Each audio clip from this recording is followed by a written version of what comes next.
Muy buenas tardes. En este video analizaremos una de las figuras más importantes de nuestra política mexicana, que es el presidente de México.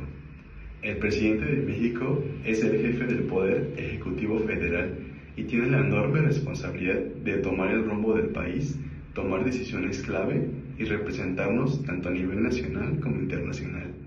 En este video analizaremos cuáles son datos importantes, funciones, obligaciones y requisitos para poder tomar el cargo.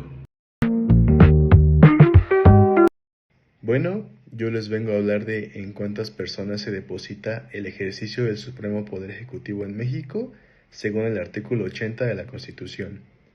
Según el artículo 80 de la Constitución Política de los Estados Unidos Mexicanos, el ejercicio del Supremo Poder Ejecutivo de la Unión se deposita en una sola persona, que es el presidente de los Estados Unidos Mexicanos. Esto quiere decir que en México el sistema presidencialista concentra el poder ejecutivo en un solo individuo, quien representa al Estado, dirige la administración pública y por ende es el jefe del Ejecutivo Federal. El presidente es una figura central en el gobierno, con amplias responsabilidades y facultades, que son las siguientes. 1. Liderar el poder ejecutivo. 2. Son representantes del Estado. 3. Nombrar y remover funcionarios. 4. Dirigir relaciones exteriores. 5. Ejecutar leyes. 6. Defensa nacional. 7. Dirección de la política gubernamental.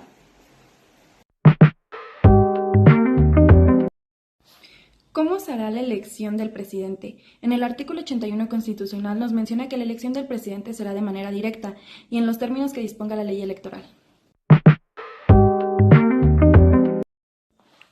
¿Cuánto dura el presidente en el cargo? En el artículo 83 constitucional nos menciona que el presidente durará en su cargo 6 años y que después de él no podrá volver a desempeñar este puesto. Bueno, yo les voy a hablar sobre los requisitos que se necesitan para ser presidente. El primero es ser ciudadano mexicano por nacimiento. El segundo es tener al menos 35 años de edad en el momento de la elección. El tercero es ser originario de México o haber residido al menos en el país por 20 años. No haber sido presidente de la República en algún otro periodo y no haber sido condenado a algún delito grave. También tengo las obligaciones, que sería cumplir y hacer cumplir las leyes de la Constitución. El segundo punto sería dirigir la política de la nación y representar al país y proteger los derechos humanos y garantizar su respeto. El otro punto sería promover el desarrollo económico y social del país y también rendir informes sobre el estado que guarda la nación. Yo les voy a hablar sobre el procedimiento que se debe de seguir cuando el presidente de México llega a faltar, lo cual se nos menciona en el artículo 84 en la Constitución mexicana. El primer punto sería la falta total del presidente, la cual nos menciona que el secretario de Gobernación toma el cargo de forma provisional. El segundo punto nos habla que en los primeros 2 años el Congreso nombra un presidente interino y convoca elecciones en un plazo de 10 días. También se nos menciona que las elecciones deben realizarse entre 7 y 9 meses después. El tercer punto nos habla que en los últimos 4 años el Congreso nombra un presidente sustituto que termina el periodo presidencial. El cuarto punto nos habla que si el Congreso no está reunido, la Comisión Permanente convoca sesiones extraordinarias para hacer los nombramientos. El quinto y último punto nos habla sobre las limitaciones, que nos dice que el presidente provisional no puede nombrar o quitar secretarios sin permiso del Senado. También nos dice que debe entregar un informe de su gestión al Congreso en máximo 10 días tras dejar el cargo. Hola, mi nombre es Ana Pau y yo les voy a dar 5 datos importantes de los presidentes en México. Número 1. El presidente es elegido por el voto directo para que esté en el poder durante 6 años.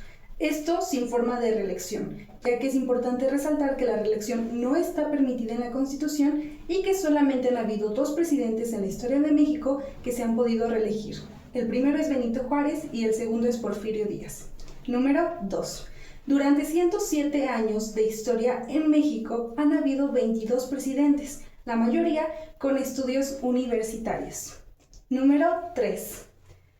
Lázaro Cárdenas, cuando estuvo en el poder o en su mandato, fue el primer presidente en estar durante 6 años en el poder, ya que en su mandato entró en vigor la reforma a que un presidente podría estar de 4 a 6 años en el poder. Número 4. La mayoría de los presidentes ha llegado a los 47 años de edad a la presidencia. Y número 5 y último, Claudia Sheinbaum es nuestra presidenta actualmente y es la primera presidenta mujer que tiene México. Cabe señalar que también es la primera persona en tomar atributo a este cargo el 1 de octubre, ya que se hizo la reforma al artículo 83 constitucional. ¿Quién asumirá provisionalmente la titularidad del Poder Ejecutivo? Con fundamento legal en el título tercero, capítulo tercero del Poder Ejecutivo del artículo 85 de la Constitución Política de los Estados Unidos Mexicanos, nos explica que quien asumirá provisionalmente la titularidad es el presidente de la Cámara de Senadores, siempre y cuando el Congreso designe a un presidente interino. El presidente de la República es la figura más poderosa e influyente del país. Pero, ¿sabes exactamente qué facultades tiene? ¿Quién puede ser presidente? ¿Cuánto tiempo puede gobernar? ¿Y qué debe jurar al momento de consagrarse en ese título? Todo esto está regulado y expresado claramente en los artículos constitucionales 80, 82, 83, 87 y 89. Empecemos con el artículo 80. ¿En quién se deposita el poder ejecutivo? Este artículo es claro y directo. Se deposita el ejercicio del supremo poder ejecutivo de la Unión en un solo individuo que se denominará presidente de los Estados Unidos mexicanos. Esto significa que México tiene un sistema presidencialista, obviamente, en el cual el poder ejecutivo recae en una sola persona. No existen figuras legales como primer ministro ni gabinete colegiado con poder decisorio. El artículo es claro, el presidente es el jefe máximo del poder ejecutivo a nivel federal. Pasemos al artículo 82. ¿Quién puede ser presidente? Este artículo establece los requisitos que una persona debe cumplir para ser electa presidente de México.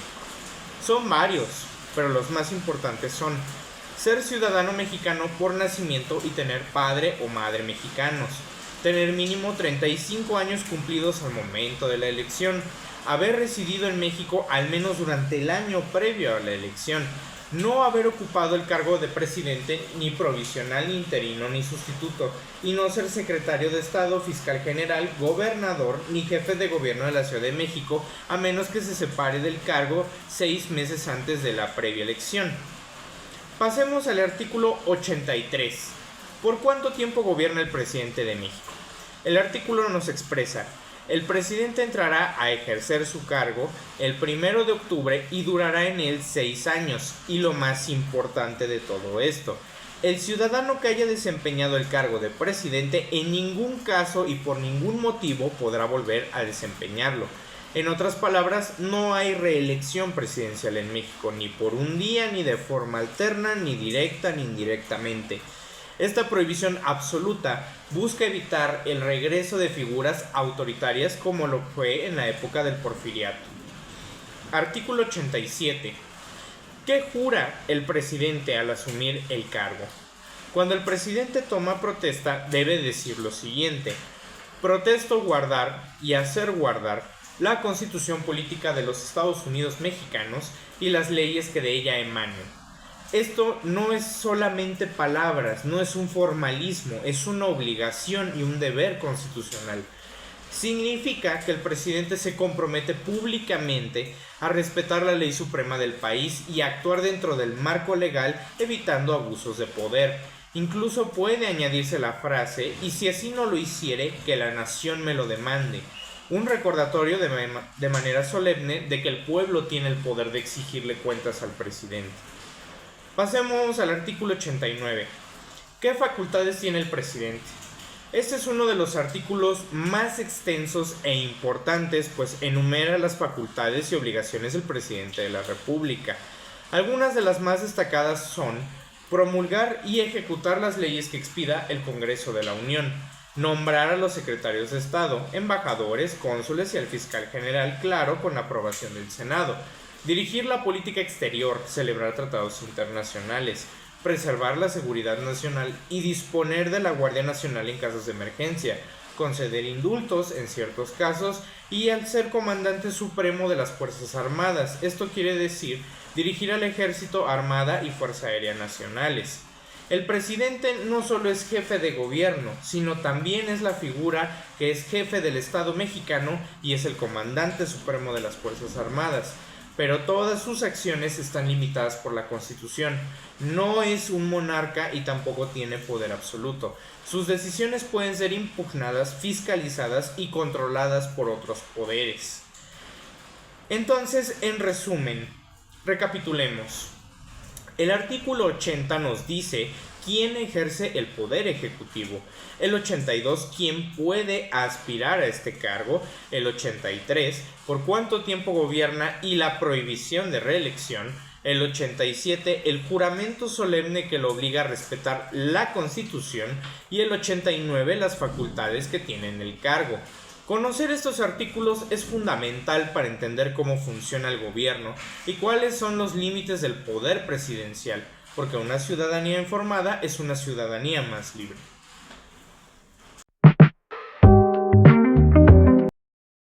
¿En qué casos el presidente de la República puede separarse de su cargo legalmente antes de concluir su mandato de acuerdo al artículo 86 constitucional? Puede que llegue el día en que un día despiertes y ves en todos los noticieros que ha presentado su renuncia. ¿Es eso siquiera posible? ¿Puede un presidente decidir dejar su cargo sin más? Sí, es posible, pero bajo condiciones específicas. En este pequeño fragmento te explicaré qué dice exactamente el artículo 86 de la Constitución Política de los Estados Unidos Mexicanos y en qué casos el presidente puede separarse legalmente del cargo antes de concluir su mandato. ¿Qué dice el artículo 86? Citando a la Constitución, el cargo de presidente de la República solo es renunciable por causa grave que calificará y evaluará el Congreso de la Unión. Solo es renunciable. Eso significa que a diferencia de otros cargos públicos, el presidente de la República no es renunciable por voluntad propia en sí. No basta con querer dejar el puesto, no se puede renunciar por hartazgo, presión política, desilusión o motivos personales, pero sí por una causa grave. Aquí está el corazón y la interpretación del artículo. El presidente solo puede separarse del cargo si existe una causa grave. ¿Pero qué es considerado una causa grave? Aunque la Constitución no lo define exactamente, la práctica constitucional y el sentido común nos permiten entender que puede tratarse de una enfermedad física o mental que le impida ejercer sus funciones, un accidente que limite permanentemente su capacidad, una situación personal de extrema gravedad como la pérdida de sus facultades mentales, como es el caso del presidente de Estados Unidos Joe Biden, por poner un ejemplo a nivel internacional, o algún otro hecho extraordinario que haga inviable su permanencia en el poder. No se consideran causas graves motivos políticos, presiones de partidos, descontento con el sistema o un deseo de pasar la estafeta. Vayamos a la siguiente parte del artículo, que calificará el Congreso de la Unión. Este es otro punto fundamental. El presidente no puede decidir por sí mismo si renuncia o no y si esto es válido o no. Es el Congreso de la Unión, compuesto por las dos cámaras, tanto de diputados y senadores, quien tiene la última palabra. El presidente deberá presentar una renuncia formal por escrito y el Congreso debe analizar si efectivamente la causa es grave y si es válida. Si el Congreso considera que la causa no lo es, puede rechazar la denuncia y pedir al presidente que continúe en funciones. En caso de que el presidente desaparece o quede incapacitado sin presentar renuncia, no aplicaría el artículo 86, sino otros preceptos constitucionales que regulan la falta absoluta del presidente y el nombramiento de un presidente sustituto o interino, lo cual es una figura legal distinta. Ahora vayamos a un poco de historia, contextualización histórica. Aunque el artículo 86 permite la renuncia presidencial, en la historia moderna de México nunca ha sido utilizada esta vía. Desde la consolidación del sistema presidencial, ningún presidente ha renunciado por causa grave y todos han terminado con su sexenio, tanto con cosas buenas como con cosas malas. Sin embargo, en el México del siglo XIX hubo renuncias, golpes de estado y cambios repentinos en el poder, ya que estos eran comunes en aquella época. como el presidente Valentín Gómez Farías, Anastasio Bustamante y Antonio López de Santana dejaron y retomaron el poder en múltiples ocasiones, aunque muchas de esas veces no fue precisamente por causas legales.